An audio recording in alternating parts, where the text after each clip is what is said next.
One concern in networking is that it might be possible for an attacker to move from one device to another using some type of connection that previously exists.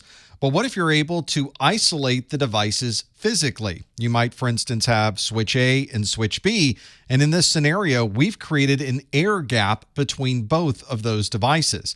If an attacker does find a way to get access to switch A, they would have no way to gain access also to switch B. If there is a requirement for devices on switch A to talk to devices on switch B, then there would obviously need to be some type of connectivity. This might be a direct connection, or you might be passing the data through another switch or a router. This air gap can be configured for a number of different scenarios. For example, you might have all web servers in one rack and all database servers in another rack. And if you have an air gap in place, this physical isolation prevents either of those from communicating with the other. You might also see this in a managed service provider where there are many customers being managed by that single company. And for highly secure environments, the managed service provider might use this physical isolation to put one customer on one switch and another customer on a completely separate, physically isolated switch. Here's what this might look like. We have customer A on one switch and customer B on the other switch.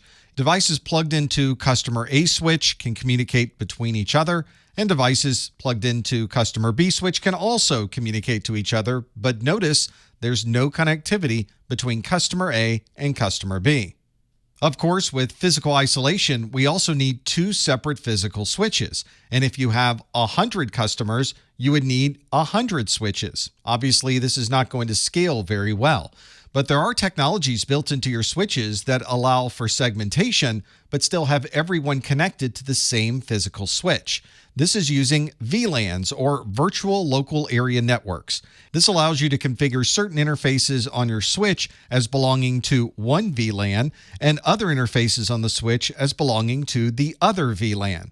VLANs cannot communicate to each other directly, so this has the same effect as having two separate physical switches. This would obviously simplify the network design, and you would need fewer switches to accomplish the same amount of segmentation. When we think about switching and routing, we often consider the physical aspects of those devices. There's interfaces we would connect to, there's a power connection, and we would send information through those devices to be able to forward traffic from one device to another. But inside those devices, there are different operations that are occurring all at the same time. We refer to these as planes of operation. And from the perspective of SDN, or software-defined networking, there are three separate planes that we'll focus on. One is the data plane, the other is the control plane, and then there is the management plane. This allows us to break these devices apart into their individual functions. And when you do that, you can begin coding that as software.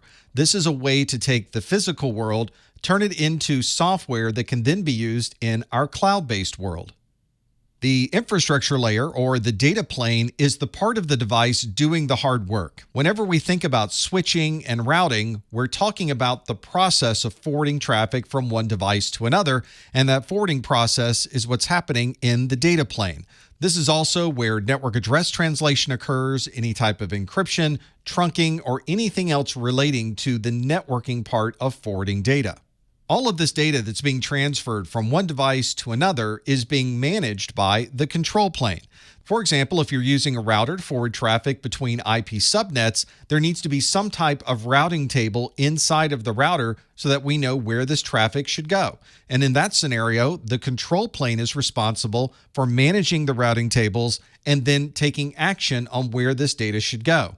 This also includes any type of dynamic routing updates, network address tables, or anything else that can tell the data plane how to get data from point A to point B.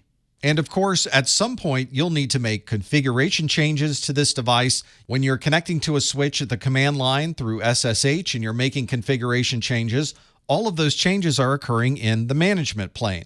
Those changes would then dictate how the control plane manages its session tables and routing tables, and ultimately that determines how the data plane is going to forward traffic.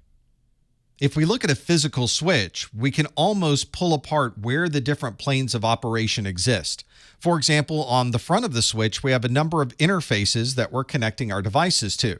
This would be the data plane, because this is what's sending information from one device to another. The control plane handles the lookup tables and address translations that are necessary for the data plane to operate. And obviously, we'll need to connect to this device over a console or management interface, and that all occurs at the management plane.